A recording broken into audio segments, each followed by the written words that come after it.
The last warmth of the autumn sun lay stretched across the Colorado plateau, settling like an old blanket over the porch where Cole Brennan sat in the rocking chair he'd built in another lifetime. The wood had absorbed decades of evenings, smoothing under his tired hands until it felt like part of him. At 67, the years had carved deep furrows along his face, each one a reminder of a decision made, a mistake survived, or a wound never fully healed. Across from him, his 16-year-old grandson Daniel leaned forward with bright, restless energy, his gaze fixed far beyond the fence line where the world opened like an unfinished map. In 2 weeks, Daniel would be on a train heading east. In 3, he would be wearing the uniform of a nation preparing for a war old men argued about and young men died in.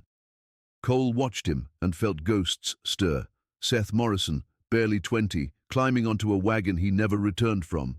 Thomas Redstone guiding strangers through a valley that would become his grave. Even himself, 32 years old and hollowed out by guilt he could not name. The boy's question cut gently through the quiet. "Grandpa Cole, how did you know you were a real man?" The words hung between them like dust in the evening light. Cole packed his pipe slowly, giving the moment room to breathe. When he finally answered, his voice carried the weight of a memory that had never stopped burning. "It started with an Apache woman," he said, "and one question that changed everything I thought I knew." The porch dissolved into memory, and Cole's voice grew younger, rougher, shaped by sunburned miles and sleepless nights. "It was 35 years ago," he said, "out on the Nevada-California borderlands, where the land doesn't forgive anything." The sun had been brutal that day, hammering the earth until the air shimmered like a fever. Cole rode his buckskin gelding along a ridge, his Winchester slung easy but ready, because nowhere in those wastes was truly safe, and trouble always came uninvited. His saddlebags carried the last pieces of his life, dried meat, a worn bedroll, basic tools, and beneath it all, wrapped carefully in oilcloth, Seth Morrison's final letter. A letter Cole no longer opened, because every word lived sharp and fresh in his mind. He saw signs in the land the way other men saw headlines: a jackrabbit fleeing hard, coyote tracks, then something else, human prints, running, and behind them, 2 heavier sets moving with purpose. Cole had avoided people for 2 years after testifying against Silas Dalton and losing Seth to the vengeance that followed. Solitude was cleaner, no attachments, no failures, no graves. But the tracks below told a story he couldn't walk past. Someone was running for their life, and someone else was hunting them. He found her pressed against the far bank of a dry wash, a woman of mixed Apache blood, exhausted to the edge of collapse, her dress ripped open at the shoulder, bruises blooming across her skin in colors that spoke of days of terror. She had no shoes, no weapon, and almost no strength left. Still, her eyes, light brown and wary as a creek shadow, held a refusal to surrender that made Cole stop in his tracks. He dismounted slowly, hands visible, every movement deliberate, showing he was not another threat come to claim what others had already tried to steal. When she finally spoke, her voice was cracked, dry, but sharp with bitter truth. "Cowboy, do you only want my body like the others?" The question struck him harder than any bullet. It wasn't about suspicion, it was about survival. It was about every man who had chased her through those miles. Cole met her gaze, steady and clear. "No," he said, "I'm not here for that." She studied him with the precision of someone who had learned the cost of trusting the wrong man. Behind them, the sun dropped lower, sharpening the shadows of the tracks that led straight to her. "They're following you," Cole said. She nodded. 2 men, armed, 3 days. Cole knew what that meant. He had seen too many hunts that ended in blood. "There's a line shack up the ridge," he said. "Safe enough for 1 night." She hesitated, then whispered, "If I go with you, you do not claim me." Cole answered with the only truth he had left. "You won't be touched, not unless you ask." He extended his hand. Hers hovered over it, shaking, exhausted, but still fierce in its caution. When she finally placed her fingers in his, it was a decision weighted with more courage than most men carried in their entire lives. He led her up the ridge toward the abandoned shack, half-rotted, weathered, but solid enough to hide in. Inside, the walls held layers of dust but also shelter. Cole built a small fire, gave her water, tended the bruises on her shoulder with practiced hands that never drifted from necessity into intrusion. She watched him as though waiting for the mask to slip, for him to reveal the violence she expected from men. But he didn't. "My name is Nia," she said finally. "Nia Redstone." She told him, haltingly, about the raiders who killed her husband Thomas 3 months earlier, about how Thomas had seen something he shouldn't have, something tied to powerful men and stolen gold. 2 men had been sent to chase her, to silence her. Cole listened in grim silence. He knew the pattern, he'd lived the consequences. And when Nia finished, she asked the question he had avoided for years. "Why were you alone out here?" Cole looked at the fire rather than at her. "Because everyone I cared about paid for my mistakes." She touched the bandage he had tied on her shoulder. "Not today," she said. That night, as Cole kept watch at the window, he saw the 2 hunters passing below the ridge, close enough to kill, close enough to smell. But they didn't find the shack. Cole didn't sleep. Nia finally did, and somewhere in the dark he realized he had crossed a line he could never uncross. He cared whether she survived, and caring was the first step back toward being the man he used to be. Dawn slipped cautiously across the ridge, revealing Nia sitting up on the cot, her hair loose around her shoulders, her eyes clearer after the first real sleep she'd had in days. Cole, stiff from a sleepless night of watching, still stood at the window with his rifle in hand. "They passed below us," he said when she rose. "Didn't see the shack." She joined him, gazing out at the desert that had hunted her. "They will return." Cole nodded. Men like that rarely quit unless death forced the issue. They ate the last of his jerky and shared the canteen, careful with every drop. Then Nia spoke the truth neither of them could ignore. "I cannot keep running like this. Not forever." Cole studied her, this woman who had already endured more than most people survived. "Then we stop running," he said. "We take a different road." She frowned. "Where?" Cole turned north, toward a faint blur of mountains. "Carson City. There's a federal marshal there, James Jackson. Thomas reported something to him before he was killed. If we give Jackson the truth and bring proof, Dalton's men won't be able to bury this. If we run, we will die. If we fight, we might get justice." Nia took in the words, weighing them against lived fear. Finally, she said, "Then we fight. But we do it together." Cole felt something tighten in his throat, something painfully close to hope. "Together," he agreed. They rode hard that day, pushing across a land carved by wind and memory. Cole kept them off the main trails, using ravines, dry creek beds, and rock formations as cover. Nia rode behind him on the buckskin, her arms around his waist, steady, but careful not to lean more than needed. Trust still came with scars. The sun dropped toward the western mountains when Cole halted at the mouth of a canyon, narrow, shadowed, and echoing with the distant roar of water. "The Carson River runs through there," he said. "Fast this season, dangerous, but it's the only way north without crossing Dalton's patrol routes." They entered the canyon single file, the walls towering above them like the ribs of a giant beast. When night fell fully, they stopped in a sheltered alcove. Cole built a small, smokeless fire and heated water while Nia sat beside him, her knees pulled to her chest. For a long time, she said nothing. Then quietly, she asked, "Tell me about the war." Cole stiffened. The fire crackled softly, the canyon breathing darkness around them. "Why?" he asked. Nia poked at the flames. "Because you carry it, in your eyes, in the way you never turn your back to open ground. Because whatever shaped you there still protects me now." Cole exhaled slowly, long, tired, reluctant. "I was 18, he said, young enough to think war would be glorious, foolish enough to believe I'd return the same man." He told her about Bull Run, Antietam, Pettigrew's Trench, the boy he killed with a bayonet who couldn't have been more than 16. Nia listened with the solemnity of one who understood what war did to a soul. When he finished, she placed her hand on his and left it there, not for comfort, for solidarity. The next morning, The canyon released them onto the banks of the Carson River, a roaring, frothing monster swollen by mountain melt. The usual crossing point was gone, swallowed under fast, deep current. Nia stared at the churning water. "Is it possible?" Cole scanned the bank, calculating. "Possible," he said. "Not smart." They angled upstream to a gravel bar that broke the current slightly. Cole explained the plan twice, not because Nia was slow, but because the river didn't forgive mistakes. "If you fall," he said, "let the horse go. Angle toward the far bank. Don't fight the current." "What if you fall?" she asked.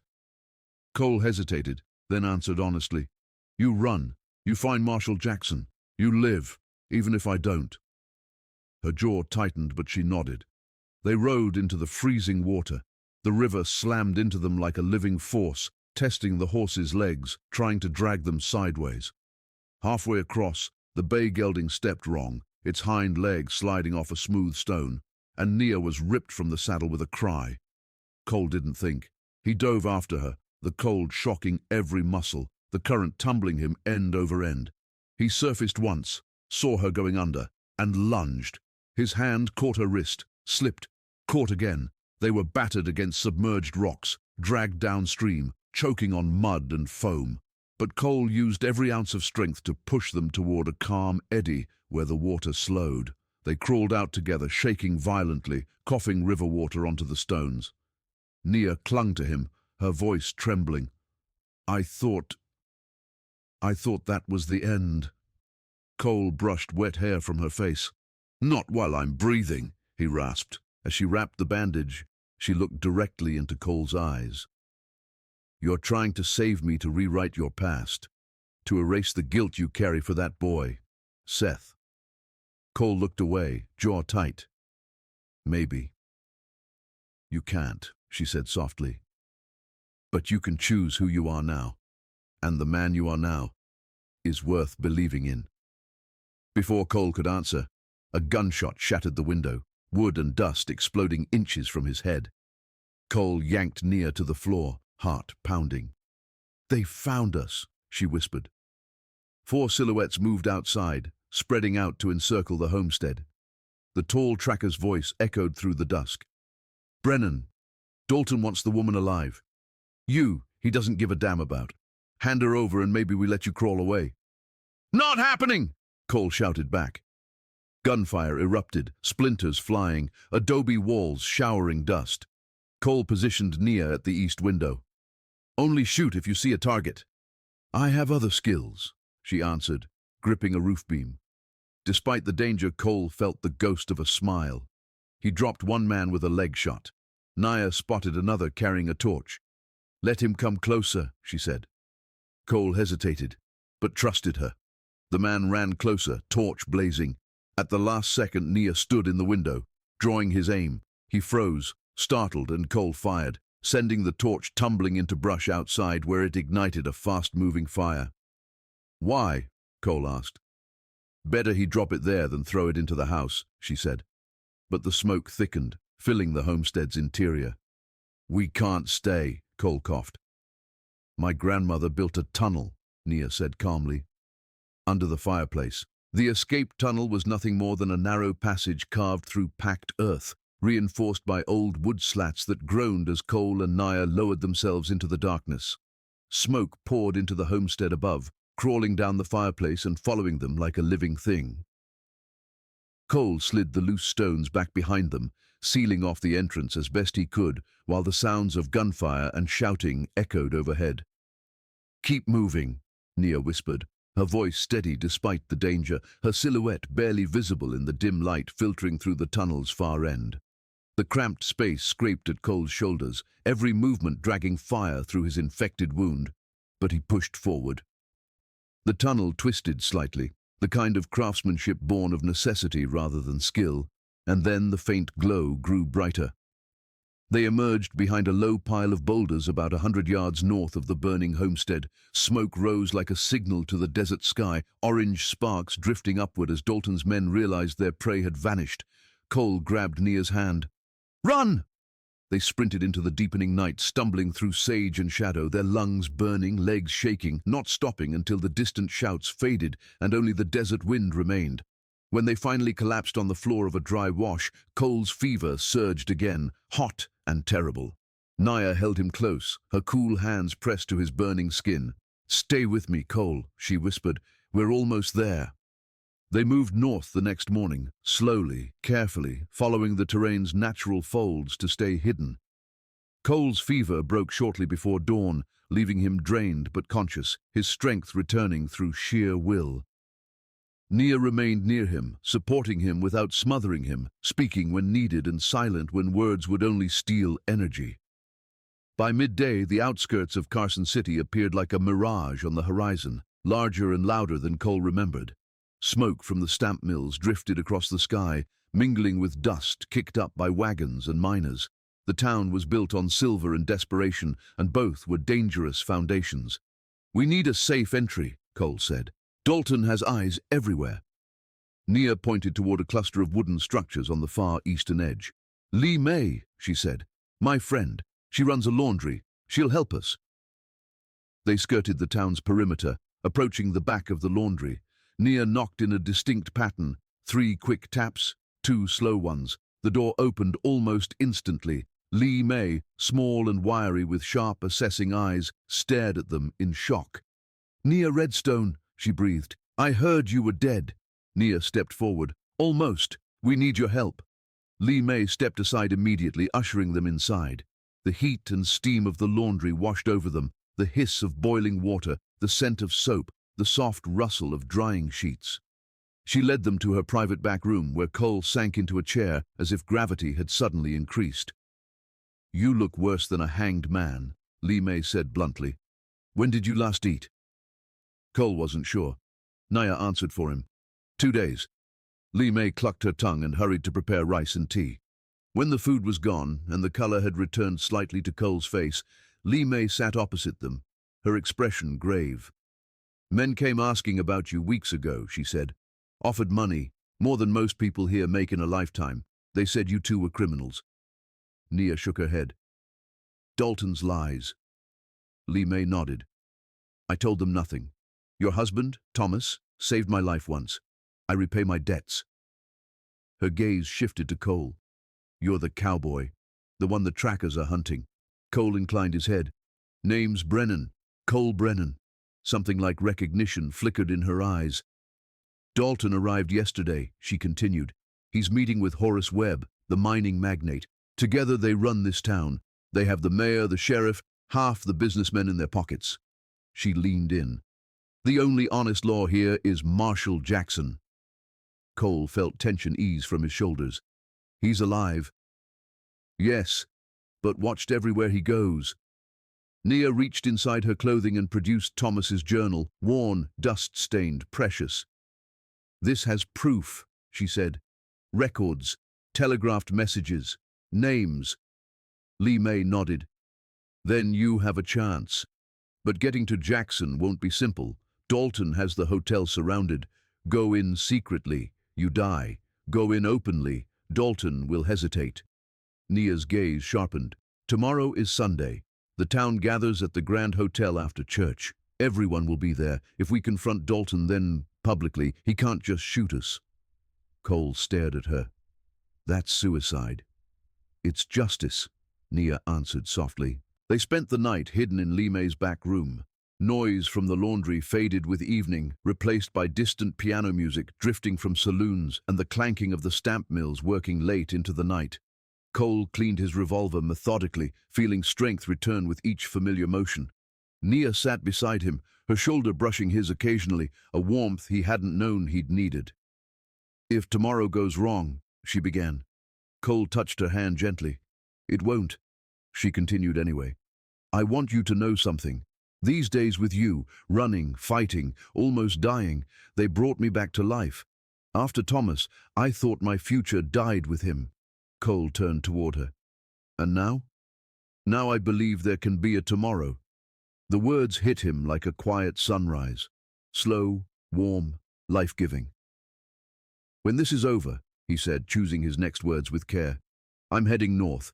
Colorado. Good land there. Plenty of space. I'm building something there, and there's room for two, if you want it. Nia's breath trembled, not with fear, but with something gentler. I want that, she said simply. They rested close, sharing the silence, neither needing to name what was growing between them. Outside, Carson City's streets emptied as the town prepared for Sunday morning. Inside, Cole and Nia prepared for a confrontation that would decide both their futures. Sunday dawned crisp and clear, the air clean in a way that made everything feel more vivid. Church bells rang across town, summoning crowds dressed in their finest. Cole and Nia entered separately, Cole from the North Road, Nia from the East, so Dalton's men wouldn't spot them together. The Grand Hotel towered over the main street, its polished facade a mask for the corruption inside. Through tall windows, Cole saw men in dark suits and women in heavy silk gowns drifting through the lobby like a river of pretension. He stepped inside the building, every sense alert. Dalton sat in the dining hall at a polished table, dressed in a tailored suit, laughing with Horace Webb. Dalton had aged, but his eyes were still hungry, cold as the steel he once carried in war. Cole positioned himself on the second-floor balcony, where he could see everything but stay unnoticed. 15 minutes later, Nia walked into the lobby, and the room froze. Conversations died mid-sentence. The sheriff's eyes widened, Webb nearly choked on his drink, and Dalton stood as if the ground had tilted beneath him. Nia's voice rang across the room with the clarity of a bell. "Silas Dalton," she said, "my name is Nia Redstone, and I believe you've been hunting me." The confrontation had begun. Silence clamped down over the Grand Hotel like a dropped curtain. Every eye locked on Nia as she stood tall in the center of the dining hall, dressed simply but carrying herself with a dignity that made the room's false shine seem cheap. Dalton's expression shifted. Recognition, disbelief, then cold calculation. "Ma'am," he said with oily politeness, "I'm afraid you have me confused with someone else." Nia stepped forward. "I am Nia Redstone. Thomas Redstone was my husband. You murdered him." A wave rippled through the crowd, uneasy whispers, gasps, shifting feet. Horace Webb stood quickly, sputtering. "This is outrageous. Marshal Jackson, arrest her for slander." But Jackson had already risen from his table in the back. His voice was calm, authoritative. "Let the woman speak." Dalton's jaw tightened. Nia reached into her dress and produced Thomas's journal with steady hands. "My husband documented everything he saw. Your stolen gold operation, your payments to Webb, the murders committed to protect your secret." Jackson stepped closer. "Mrs. Redstone, can you corroborate his testimony?" "Yes," Nia said, "and I'm not alone." At that moment, Cole stepped from the balcony into view. His boots hit the stairs one slow, deliberate step at a time. The room parted before him as though instinctively recognizing danger given flesh. Dalton's face drained of color. "Cole Brennan," he snarled. "Of course." Cole reached the bottom of the staircase, rifle in one hand, eyes locked on the man he'd been running from for 2 years. "Hello, Silas," he said quietly. "Looks like your hunt is over." Dalton's smile twisted into something cruel. "Marshal Jackson," he said sharply. "That man is a known fugitive. He fabricated charges against me years ago, cost me everything I had. A federal judge overturned every accusation. I was cleared. This is his vengeance." Jackson looked at Cole. "Is that true?" Cole nodded slowly. "The charges were dropped, on corruption technicalities. But that doesn't change what Dalton did. He murdered Seth Morrison." "The boy was a message," Dalton snapped before he could stop himself, anger overriding logic. The room gasped. Dalton realized his mistake too late. Cole stepped forward, voice steady, but vibrating with fury. "You killed Seth to hurt me, and you killed Thomas Redstone because he saw the gold transfer. You couldn't let him talk." "Lies," Dalton barked. "All lies." But his eyes flicked to the exits, measuring distance, counting obstacles. Jackson's hand hovered near his revolver. Webb tugged at Dalton's sleeve, whispering urgently. Nia placed Thomas's journal in Jackson's hands. "Here, names, dates, telegraph ledgers, signatures." Jackson scanned the first page, his face hardening. "This is enough to issue warrants immediately." Dalton saw the shift, saw the tide turn against him, and panic sharpened his voice. "Give it back!" He lunged for the journal. Cole moved on instinct, intercepting him. Their bodies collided with a crash that toppled a nearby table, scattering glass and silver across the polished floor. Chaos erupted. Women screamed. Men scrambled back. Webb grabbed at Cole's coat, only to get shoved aside. Jackson yelled for deputies who shoved through the crowd. And in the center of it all, Cole and Dalton grappled like two forces that had been building toward this collision for years. Dalton fought with the brutality of a man cornered. He slammed an elbow into Cole's ribs, forcing a grunt, then swung a heavy punch that clipped Cole's jaw.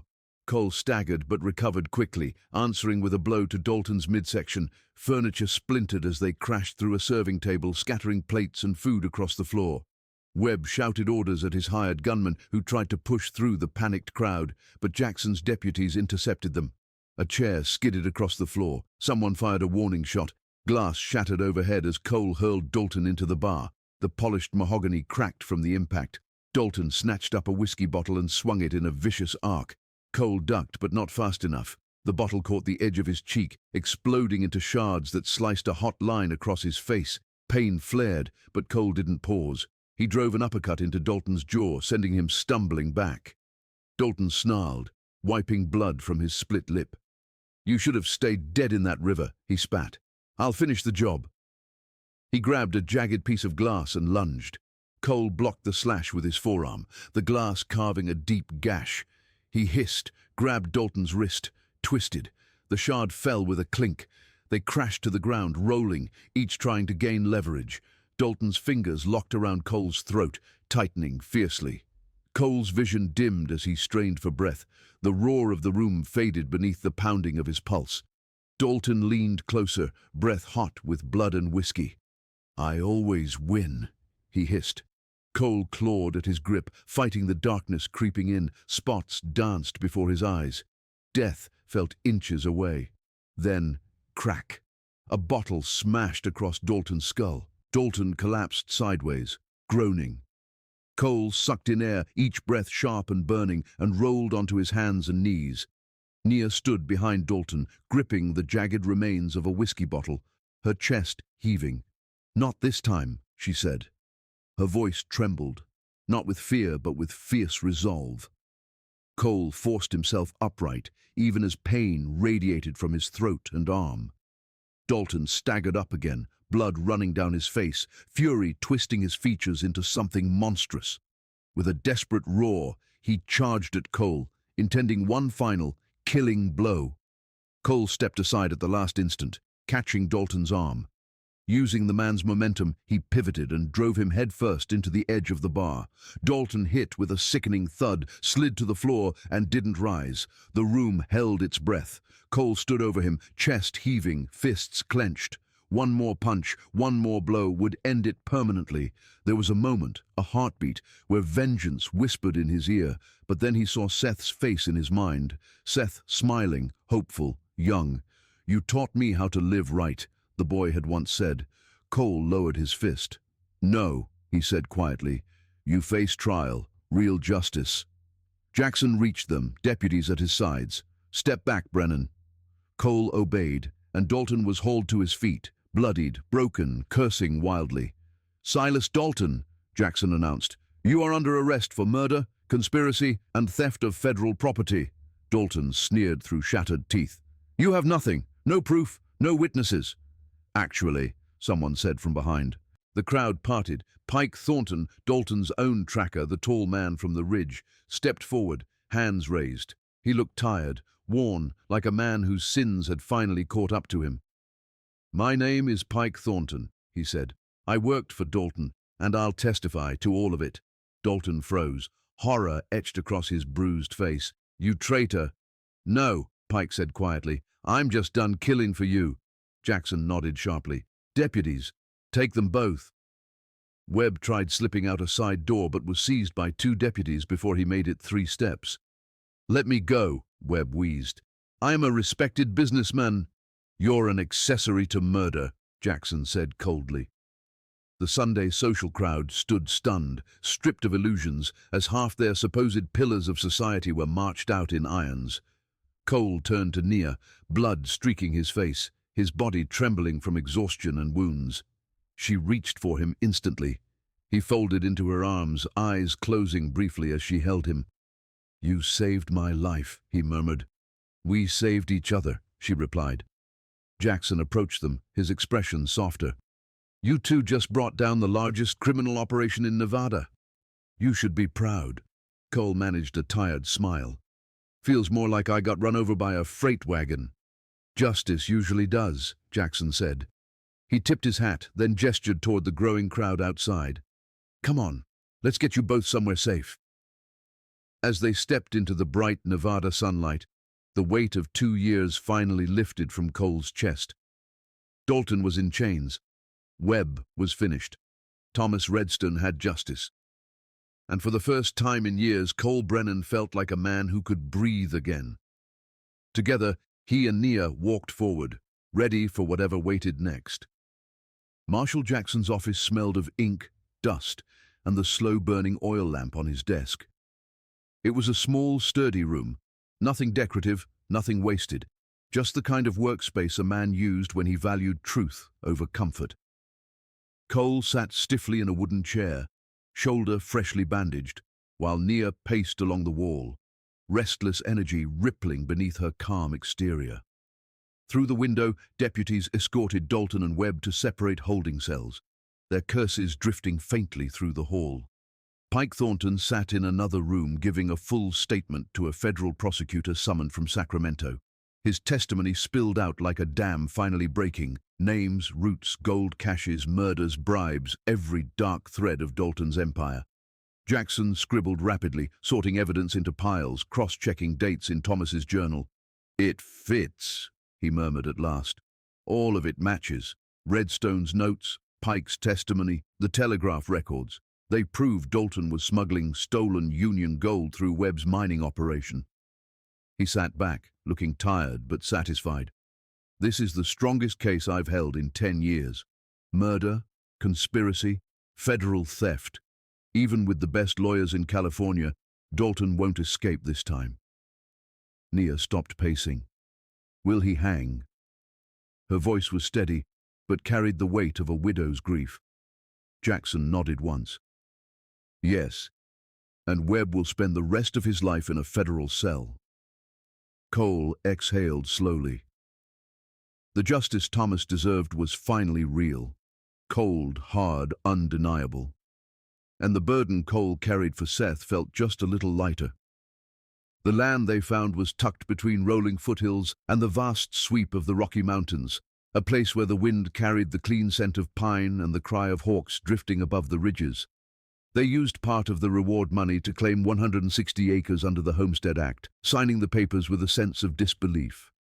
For the first time in years, Cole felt something unfamiliar blooming in his chest: stability. They pitched a tent by the creek and spent the first week clearing land, marking the outline of their future home with small stones. The cabin rose slowly but steadily.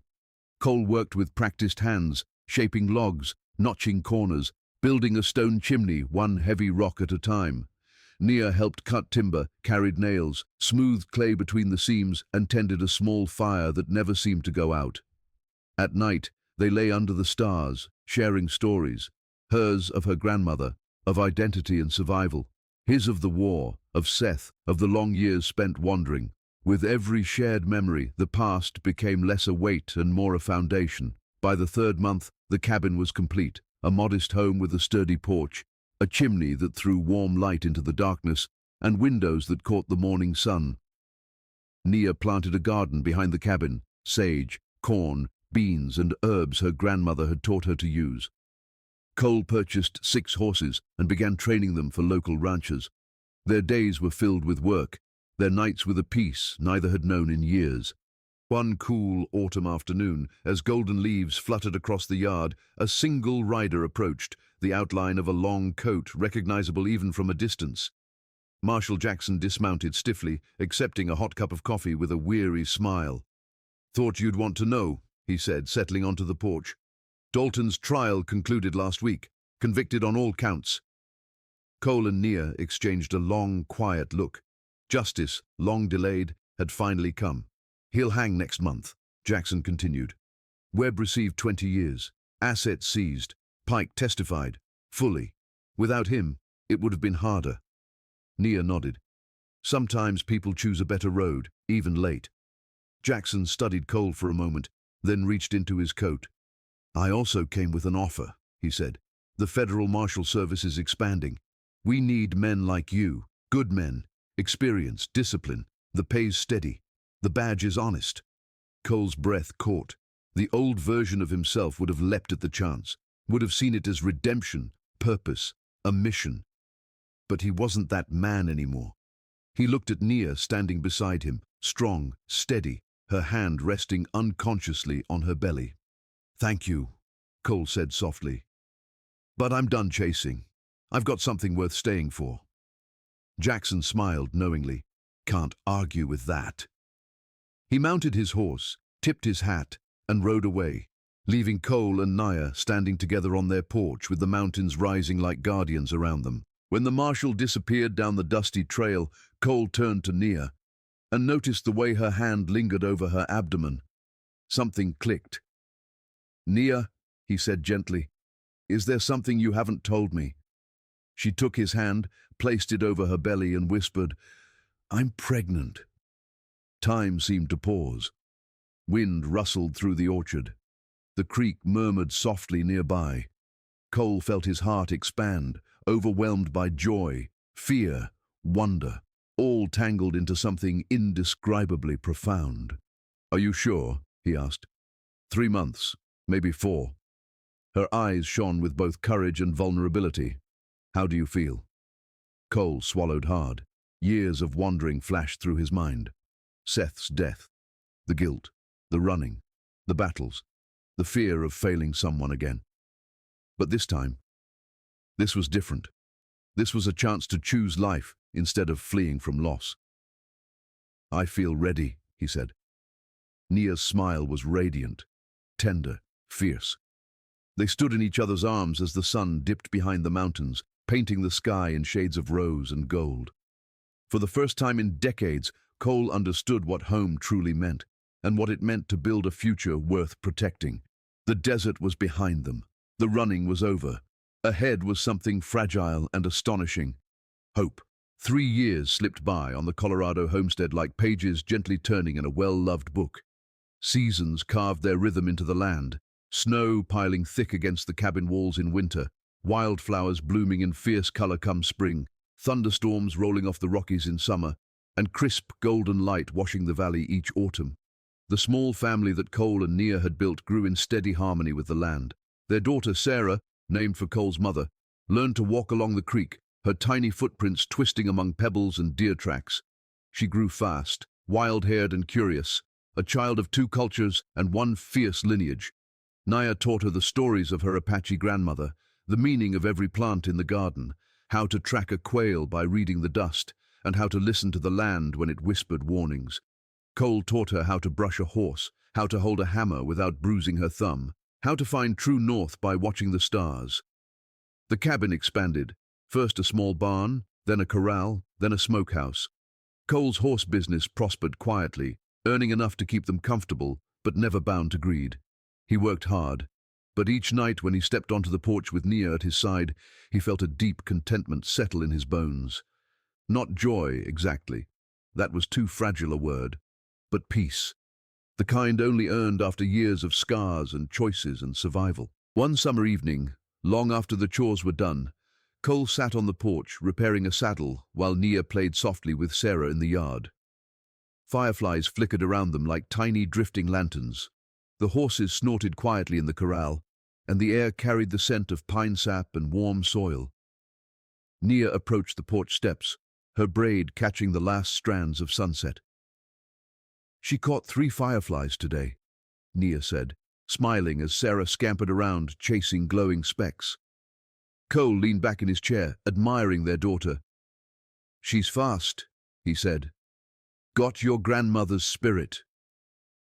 Nia watched Sarah for a moment, then sat beside him, shoulder brushing his. The porch creaked under their combined weight. Do you ever think about that day in the wash? She asked softly. Cole kept his eyes on the horizon, where twilight deepened into violet. Sometimes, he admitted, not for the fear or the danger, but because everything that came after started there, with you asking me a question I didn't expect. Nia laughed quietly, a warm sound that blended with the night. I was half delirious, she said, and full of distrust. And right to be, Cole added. Men had given you every reason. Nia turned toward him, her expression tender. But you answered honestly. That's what saved me. That's why we're here. Cole reached for her hand, feeling the calluses earned from years of survival and building. I gave the only answer I could live with, he said, and you gave me back a life I didn't think I deserved. Later that night, after Sarah had been tucked beneath handmade quilts and the fire burned low in the hearth, Cole and Nia sat together on the porch again. The sky above them spread wide and luminous, the Milky Way glowing like a river of silver stretched across the heavens.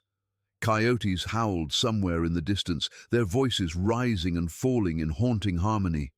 Nia rested her head on Cole's shoulder, and he draped his arm around her, anchoring her against the night breeze. Do you ever regret any of it? She asked quietly. Cole took a long breath before answering. Stopping for you that day? Not once. It led me home. Nia smiled faintly, then fell silent. After a long moment she said, I thought I'd lost everything when Thomas died. Not just a husband, but a future, a place, a purpose. You reminded me that tomorrow can still be different. He kissed the top of her head. You did the same for me. They sat that way for a long time, just listening. To the crackle of the fire, to the creak murmuring in the dark, to the soft rustle of Sarah turning in her sleep inside the cabin. The world felt whole, balanced, earned. It was the kind of peace that didn't come freely. It had to be fought for piece by piece, moment by moment. And Cole knew he would protect it with everything he had. Years passed gently. The cabin walls collected memories like paint. Fingerprints from Sarah's childhood, scuffs from boots, marks where Cole had mismeasured a shelf, and one spot where a raven had crashed into the window and surprised them all. Sarah grew from a toddler into a lively 8-year-old, her dark hair tied in small braids, her laugh echoing across the fields. She learned to ride by sitting before Cole on his saddle, gripping the horn with tiny fingers. She learned to harvest corn by Nia's side, learning old Apache songs as they worked together in the garden. Horses came and went, seasons cycled, the land thrived. One day, while splitting logs, Cole looked up at Sarah racing across the yard with the family dog and felt something profound settle within him. Every good thing, every piece of this life had come from a single choice, one honest answer in a desert wash. Funny, he murmured to himself, how everything comes from a moment. Nia, sorting herbs nearby, looked over. What moment? He met her eyes and smiled. You know which. She walked to him, brushed sawdust off his shoulders and kissed him softly. It was the right question, she said. But you made it the right answer. Cole wrapped an arm around her waist, pulling her close. We made this together, he said. All of it. Nia rested her forehead against his. And we'll keep building. For her. For us. On Sarah's 10th birthday, Cole built her a small wooden box with carvings of mountains and a horse running beneath them. Inside, he placed a smooth river stone, one he had picked up the day he pulled Nia from the floodwaters years ago. This was the day everything changed, he told his daughter. Sarah traced the stone's surface with her fingers. Because you saved Mama. Cole nodded. Because she saved me too. For a moment, the weight of memory pressed against him. The gunfights, the fear, the chase, the long dirt roads of Nevada. But then Sarah hugged him tight, grounding him in the present. Life was no longer defined by running or fighting or surviving. It was defined by what they built, together. That night, as family and neighbors shared a small feast beneath lanterns strung between trees, Nia leaned close to Cole. Do you think this peace will last? She asked softly. Cole looked at Sarah laughing under the lantern glow, at the orchard they'd planted, at the sturdy cabin that had grown alongside their family. Peace isn't something you stumble into, he said. It's something you keep choosing. And as long as we choose each other, yes, I think it will last. Nia rested her hand over his heart. Then that's enough. As the stars bloomed overhead and Sarah danced barefoot in the grass, Cole felt it again. That steady, rooted certainty that life had given him a second chance. And this time he hadn't wasted it. Decades rolled past like steady river water, sometimes fast, sometimes slow, but always forward. Sarah grew into a sharp, kind young woman who carried both her parents' strengths, Nia's quiet wisdom and Cole's unwavering steadiness. She married, had children of her own, and the homestead expanded to welcome a new generation. Cole and Nia aged alongside the land they had tamed, their hair whitening like the snowcaps of the Rockies. The cabin, once a rough shelter, became a place of legacy, walls lined with memories, laughter echoing between the beams Cole had carved with his own hands.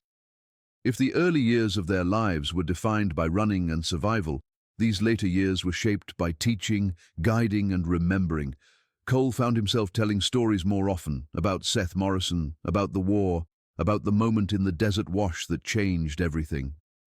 Nia passed down her grandmother's teachings, showing her grandchildren how to read the land, how to listen to the wind, how to find balance between cultures. Life had not been perfect, no life truly is, but they had built something durable, rooted and real, something earned, and as their bodies slowed, their spirits grew quieter but stronger. The land took care of them as they had once taken care of it, and every sunrise felt like a gift rather than a promise of struggle. They had survived the worst, and now they lived in the best years of a long, hard-earned peace. By the time Cole reached 67, his back ached with the familiar stiffness of old wounds, and his hands bore the scars of war, ranch work, and the countless little battles of a life fully lived. But his mind remained sharp, and his will remained unbroken. His grandson, Daniel, 16, restless, brave, had come to stay with them before shipping out to France to join the Great War. Daniel was a good boy with a steady heart, but fear flickered beneath the surface. War had a way of finding the young, claiming them before they fully understood what they were giving. One evening, as the sun bled across the Colorado sky in deep gold, Daniel sat on the porch railing, kicking his boots lightly. "Grandpa," he said, "how did you know when you were truly a man?" Cole chuckled softly, leaning back in his old rocking chair. "Son, being a man isn't something that arrives one morning like a telegram." Daniel frowned. "Then how?" Cole's eyes drifted to the land, acres of memories built from sweat, hope, and second chances. "It started with a question," he said. "A question asked by a woman who had every reason to fear me, every reason to hate men. And the way I answered changed everything that came after." Daniel leaned forward, curiosity sparking in his eyes. "What did she ask?" Cole's voice softened, as if the moment lived just beneath his skin. "She asked if I only wanted her body." Daniel blinked, stunned. "What did you say?" Cole smiled gently. "I said no, and I meant it. That one honest answer led to everything good that's happened since." Daniel listened intently as Cole's story unfolded. The river rescue, the burning homestead, the escape tunnel, the showdown in Carson City. Though decades had passed, Cole remembered every detail as though he'd lived it last week. The boy's face shifted with each turn of the tale. Astonishment at the gunfights, sorrow at Seth's death, admiration for Nia's courage. When Cole finished, the porch fell quiet. Nightbirds called from the cottonwoods. The mountains glimmered silver under the moonlight. Daniel spoke in a low voice, trying to reconcile everything he'd heard. "The war I'm going to, it doesn't sound like yours." "War's never the same twice," Cole said, "but fear is. The question is, what you do with it." Daniel's brow furrowed. "What if I'm not brave enough?" Cole reached out, placing a weathered hand on his grandson's shoulder. "Courage isn't a feeling. It's a choice. You face what comes. You protect the man beside you. You don't chase glory, and you don't run from duty." Daniel swallowed hard. "And when it's over?" "When it's over," Cole said softly, "you come home and build something worth keeping. A life, a family, a purpose beyond yourself. Surviving isn't enough. Living is what matters." Daniel nodded slowly, the words settling deep inside him like seeds waiting for spring. And if I don't know how to live afterward? Cole smiled. Then you remember what your grandmother taught me. Trust the right people. They'll show you the way. As if summoned by her name, Nia stepped onto the porch, her braid streaked with silver, but still thick and strong. She carried herself with the same quiet poise she had possessed the day Cole first saw her in the wash, a woman with roots in two worlds, unbroken by either. "What are you boys whispering about?" she asked, leaning against the doorway. Daniel stood respectfully. "Grandpa was telling me everything." Nia's eyes softened. "About the desert?" "Yes, ma'am." She stepped closer, placing a gentle hand on Daniel's cheek. "Then remember this too," she said. "The bravest thing you can do in this life is trust the right people. That's how I survived. Cole was the first person I trusted after Thomas died." She looked at Cole, love shining through decades of shared struggle. "And trusting him saved me." Daniel's throat tightened. "Were you afraid?" Nia nodded slowly. "Terrified, but I asked a question," he answered honestly, "and because of that we built all of this." She gestured to the homestead, the cabin, the fields, the orchards, the horses grazing in twilight. "This didn't just happen," she said. "It was chosen." Daniel looked around, the weight of her words settling inside him. "Do you think I'll come home?" he asked. Cole's voice was steady. "You will, because you know what home is now." Nia smiled gently. "And because we will be waiting." Later that night, after Daniel went inside, Cole and Nia remained on the porch, shoulders touching, wrapped in the kind of silence only two people who have lived lifetimes together can share. The stars brightened overhead, the same stars that had watched them run through the Nevada desert, fight in Carson City, build this homestead log by log, and raise their daughter beneath their shimmering light. Cole exhaled slowly. "Do you think he understood?" Nia rested her head on his shoulder. "Some of it. The rest he'll learn the same way we did, by living." Cole nodded. "I just pray he survives it." "He will," Nia said softly. "He has your strength, and my stubbornness." Cole chuckled. "Dangerous combination." She slipped her fingers through his. "It's what built this life." They stood together as a night breeze drifted across the porch, carrying the scent of pine and earth and memory. "We gave him something we never had," Nia said, "a home to return to." Cole looked out across the land, their land, and felt gratitude swell in his chest. "We did," he said. "We gave him that." They remained there until the cold finally drove them inside, knowing that whatever happened next, they had built a life worth coming back to. A life forged from truth, trust, and the courage to choose differently than the world expected. That night, long after Daniel had fallen asleep in the small guest room, Cole and Nia moved quietly through the cabin, blowing out lamps, banking the fire, and settling the house into its familiar nighttime stillness. When the final lantern was dimmed, Cole paused by the window. The moon hung low over the mountains, casting silver across the valley and illuminating the land they had carved into a home. A soft peace settled in his bones, not the fierce relief of survival, but the gentle certainty of purpose fulfilled. He remembered a time when he thought he had no future, when guilt drove him across barren country with no destination except away from himself. Now he stood in a place built with intention, anchored by love, strengthened by trust. Nia came up beside him, slipping her arm around his waist. They stood shoulder to shoulder, looking out at the land that had witnessed every season of their lives, the early storms, the steady summers, the quiet maturity that followed. "We earned this," Cole whispered. Nia nodded, her face serene in the moonlight. "Yes," she said softly. "We did." And for a long moment, the two of them stood there together, not saying anything more, letting the silence speak of years survived, battles won, and a future still forming long after their hardest days had passed. When they finally went to bed, the comfort of shared warmth wrapped around them like a long-held blessing. In the quiet darkness, Cole found his thoughts drifting, first to Daniel, then to Sarah, then to Seth, Thomas Redstone, and all the ghosts that had once followed him like unwanted shadows. For years he had believed he owed them some kind of debt, a debt of suffering, solitude, punishment. But now, lying beside Nia in the home they had built, he finally understood that living well was not a betrayal to those who had died. It was the only way to honor them. As sleep settled over him, he realized something else. That one moment of honesty in the Nevada wash had become the hinge of his entire life. Everything that followed, the rescue, the fight, the homestead, Sarah's birth, Daniel's future, stemmed from that single decision to answer with decency when cruelty would have been easy. It humbled him, warmed him, and filled the final years of his life with meaning he had once believed forever out of reach. He reached over and entwined his fingers with Nia's, feeling the strength of her hand even in sleep.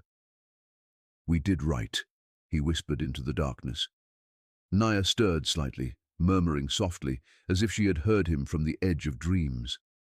Cole closed his eyes, allowing rest to finally take him, knowing that tomorrow, a new tomorrow, waited for all of them. Morning came gently, the first light slipping across the valley like a whispered promise. Cole rose early, his joints stiff, but his heart steady. He stepped outside onto the porch, drawing in a slow breath of the crisp Colorado air. The grass sparkled with dew. The creek murmured its familiar tune. Somewhere in the orchard, birds argued over whose turn it was to claim the best branch. He sat in the same rocking chair he had built decades earlier, the wood worn smooth by countless evenings of reflection. From this spot, he had watched seasons rise and fall, watched his daughter grow, watched Nia reclaim her joy, and now watched a grandson prepare to face the world beyond this valley. Footsteps sounded behind him, light but purposeful. Nia joined him, carrying 2 mugs of coffee. She handed one to him and settled into the chair beside his. "How's your heart?" she asked. He considered the question. "Full," he said simply. "And yours?" "Steady," she replied, though he could see the worry behind her eyes. The same worry all mothers and grandmothers carried when someone they loved walked toward danger. "He'll come back," Cole said, "not because the world is kind, but because he knows where home is." Nia smiled softly. "He has your stubborn spirit." Cole chuckled. "And your courage." Together, they sipped their coffee and watched the sunlight stretch across the land, as if blessing everything it touched. The day of Daniel's departure arrived quickly. Too quickly, it seemed. The train station was small, just a wooden platform, a telegraph office, and a line of steel rails disappearing into the horizon. The morning was cold, the sky washed with pale blue, and townsfolk gathered to see off their sons, brothers, husbands. Mothers clung to boys who tried to stand tall. Fathers offered stiff nods, hiding pride beneath fear. Daniel stood between Cole and Nia, his uniform crisp, his jaw set in determination. But his eyes, the eyes of a 16-year-old boy, revealed the truth. He was afraid. And that was all right. Fear did not diminish courage. It defined it. Nia stepped forward first, placing both hands on his cheeks. She whispered something in Apache, words of protection, love, and strength. Then she kissed his forehead. "You return," she said firmly. "You hear me? You return." Daniel nodded, swallowing hard. Cole approached next, placing a steady hand on the boy's shoulder. "Remember what I said," Cole told him. "Do your duty. Protect the man beside you. Choose honor, even when no one is watching. And when the war is over, come home. Build a life worth living. That's the real victory." Daniel blinked back tears and hugged his grandfather tightly. "Thank you," he whispered, "for everything." "Go on," Cole said gently. "Make us proud." The train whistle echoed across the valley, sharp and lonely. Daniel boarded, found a window seat, and waved until the train curved around the mountain and disappeared. Cole and Nia stood there long after the tracks had fallen silent. Only when the cold seeped through their coats did Nia speak. "Do you think he'll come home?" Cole looked at the distant mountains, remembering the countless trials they had survived, the impossible odds they had beaten, the long road from the Nevada desert to this moment. "Yes," he said finally, "because he carries all of us with him." They walked back to the wagon hand in hand, the same way they had walked through every storm life had thrown at them. At the homestead, they returned to their routine, feeding the horses, tending the land, preparing supper. Life did not pause for fear, nor did it bend for sorrow. It moved forward, the way rivers do, cutting through rock, finding new paths when old ones collapsed. That night, after the lamps were lit and the cabin warmed, Cole sat at the table and wrote a letter to Daniel. He filled it with advice, memories, and truths learned the hard way. He wrote about Seth, about Thomas Redstone, about the way small moments shape entire lives. He wrote about courage, the quiet kind that no one sees, the kind that matters most. When he finished, he handed the envelope to Nia. She added a small pouch of herbs for protection, a tradition from her grandmother, and tied it with a leather cord. "He'll feel the strength of it," she said. Cole placed the letter on the mantel to send with the next post. Then he took Nia's hand and guided her to the porch where the stars were beginning to appear. They sat together in silence for a long while, the darkness settling gently around them. The land glowed with faint moonlight, and the mountains stood like ancient guardians against the sky. As the night deepened, memories drifted through Cole's mind. Not painful anymore, just present, like old friends sitting beside him. The wash, the line shack, Carson City, the trial, Sarah's first steps, the cabin rising from bare earth, the orchard blooming under Nia's careful hands, Daniel's laughter when he was small. So many moments shaped by one simple act of compassion. "Do you ever think," Cole said quietly, "about how everything changed because of one question?" Nia's smile was soft and knowing. "Life turns on questions," she said, "and on the answers we choose." Cole nodded. "I wonder what would have happened if I'd answered differently." "You didn't," Nia said gently, "and that is why we're here. Why Daniel exists, why this home stands. That moment was a doorway, and we walked through it together." Cole took her hand again. "We built a good life, didn't we?" She leaned her head on his shoulder. "Better than I ever believed possible." They watched the stars until the cold drove them inside, their hearts warm with memory and hope. Years later, long after the war ended and Daniel returned home, tired, changed, but alive, people in the nearby town would speak of Cole and Nia Brennan as legends of a sort. Not because of gunfights or dramatic rescues, though those stories traveled too, softened by time into folklore, but because of the life they built, a life forged from hardship and shaped by choice. Visitors would stop by the homestead, seeking advice or comfort, or simply the sight of the old couple who radiated a quiet strength the world rarely granted. Cole became known for his fairness, Nia for her wisdom. Young couples asked them how to build a marriage that lasted. Ranchers asked how to rebuild when they lost everything. And Cole always answered the same way: "Start with honesty. Everything good grows from that." He'd gesture toward the cabin, the fields, the orchard. "This all began with one honest answer." And Nia would add, "And with trust. You cannot build anything real without trust."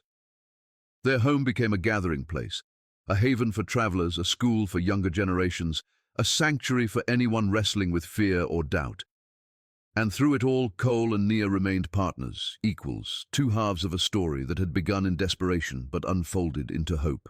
When Cole passed away many years later, he did so on the porch he had built, sitting in the rocker he had carved with his own hands. Nia found him there at sunrise, the light warming his face, his expression peaceful. She sat beside him and took his hand, her tears quiet, her heart full. "You kept your promise," she whispered. "You stayed." A month later, she joined him, peacefully, gently, as though following a familiar path. They were buried side by side beneath the cottonwood tree near the creek, wrapped in cloth woven by Nia's grandmother. Their children and grandchildren gathered, sharing stories of courage, love, survival, and the power of a single moment to change everything.